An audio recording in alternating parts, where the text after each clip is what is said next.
Hey everyone, I'm going to be talking about coercion and its fallout, chapter 9. So, it's called Learning Through Avoidance.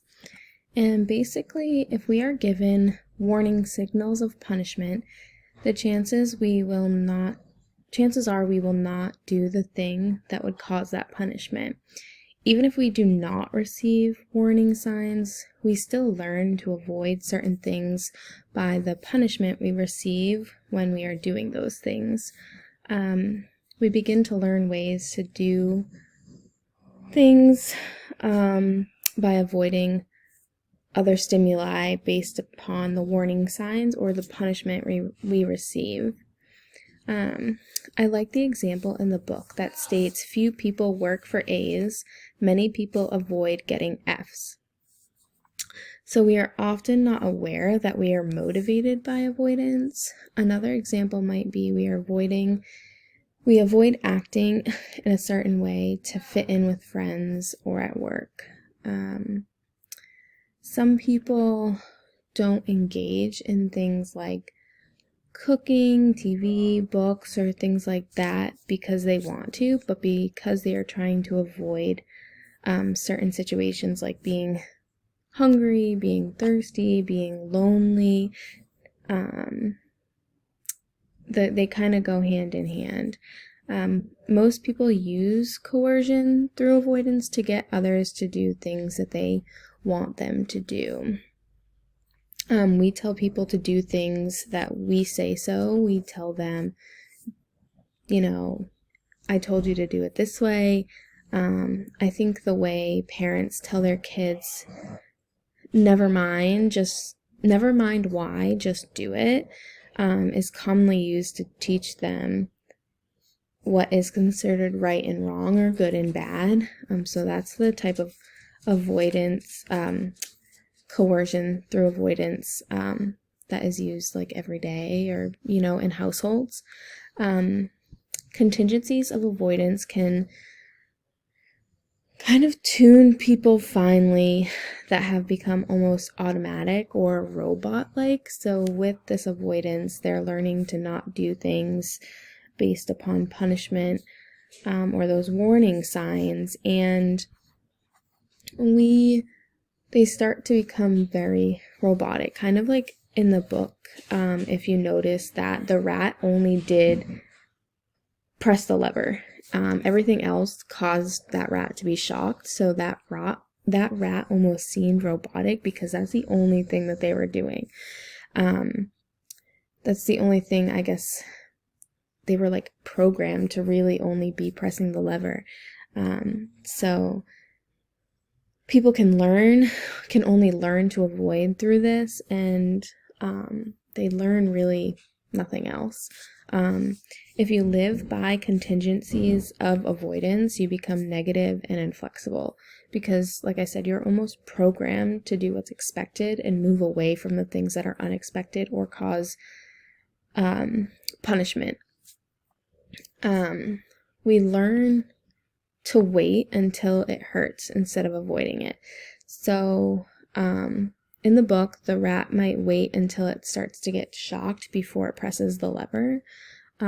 Another example is you might be taught as a child not to touch something hot like a candle or the stove or anything like that.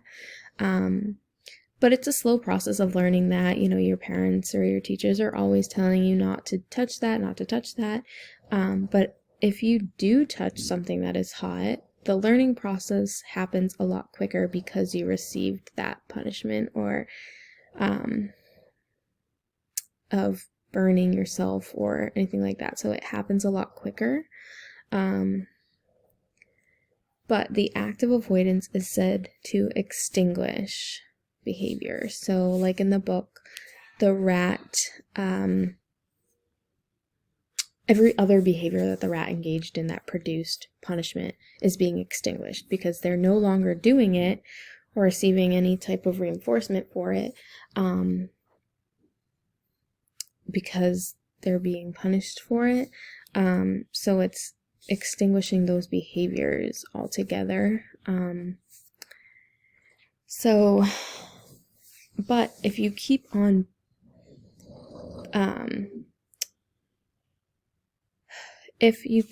punishing and punishing, obviously that behavior is going to stop or get extinguished. But if you have infrequent punishments, it might reduce the effectiveness of the avoidance contingency. But on the other hand, if you have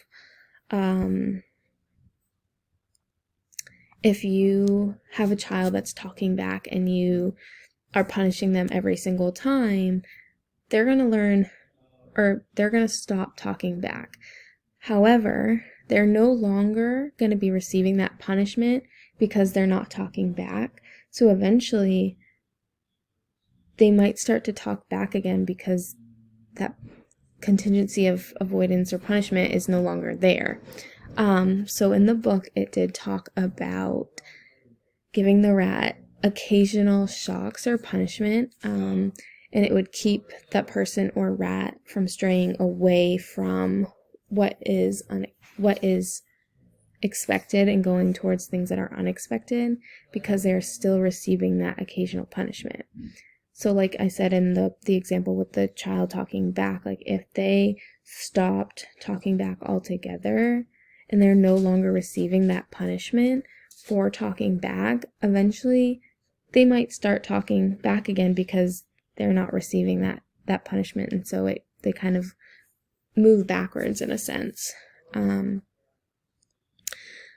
you do have to be careful, because if the person is being in an environment that is so extreme for like avoidance contingencies, that is going to turn into escape, and escape is then going to be way more reinforcing than anything else.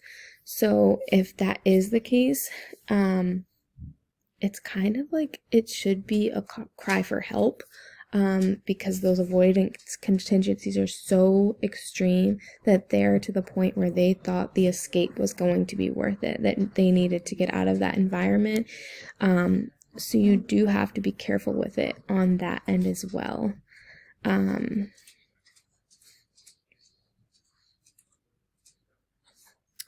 Yes, so the question I have for you guys is coercion or teaching through avoidance the most effective way to teach appropriate behavior? If not, how would you go about changing the way we word or do things to teach in a more effective way? Thank you.